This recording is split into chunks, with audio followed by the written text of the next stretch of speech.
దీన్ని కుబానీ అంటారు. కుబానీ కా మీఠా చేస్తున్నాం అనమాట. అయితే దీన్ని ఆప్రికాట్ అని కూడా అంటారు ఇంగ్లీష్‌లో. దీన్ని రాత్రంతా మంచినీళ్ళలో నానబెట్టాను. నానబెట్టిన తర్వాత ఇది మార్నింగ్ అయ్యేసరికి ఉబ్బుతాయి. దీని లోపల నుండి విత్తనాలని సపరేట్ చేసుకోవాలనమాట.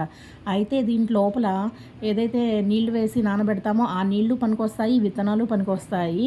ఇప్పుడు దీన్ని డీసీడ్స్ చేసిన తర్వాత నేనేం చేశానంటే కుక్కర్‌లో వేసుకున్నాను. ఇప్పుడు ఆ నానబెట్టిన నీళ్ళని ఒక స్ట్రెయినర్‌లో స్ట్రెయిన్ చేసి ఇప్పుడు దాంట్లోనే ఎక్స్ట్రా వాటర్ కూడా యాడ్ చేసిన తర్వాత నేను ఇప్పుడు కుక్కర్ మూత పెట్టేశాను. ఇప్పుడు ఏ సీడ్స్ అయితే మనము తీసామో ఆ సీడ్స్‌ని కొంచెం పగలగొడితే లోపల బాదం పప్పు లాంటివి వస్తాయన్నమాట.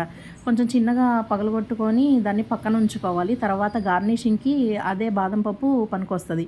ఇది ఇల్లంతా అవుతదని చెప్పి మేము ఒక క్లాత్‌లో పెట్టి పగలగొట్టాము. ఇప్పుడు పగలగొట్టిన దాన్ని తర్వాత ఇలా ఉంటాయి బాదం పప్పులాగా. తర్వాత యూజ్ చేస్తాం దాన్ని గూడా. ఇది చూడండి ఒక 3, 4 విజిల్స్ అయితే వచ్చింది. వచ్చిన తర్వాత ఇది ఇలా ఉందనమాట. దీని లోపల మేము ఒక 2½ గ్లాసు పంచదార అయితే పోసి మంచిగా కుక్ చేయాలి. కలుపుతూనే ఉండాలి. లేదంటే కింద అడుగంటే ఛాన్స్ అయితే ఉంటుంది. ఇలా అయితే అవుతుంది ఫైనల్‌గా. దీని మీద ఏదైతే పగలగొట్టి ఉంచుకున్న బాదం పప్పులున్నాయో దాంతో గార్నిషింగ్ చేయాలి. అంతే కుబానీ కా మీఠా రెడీ అయిపోయింది.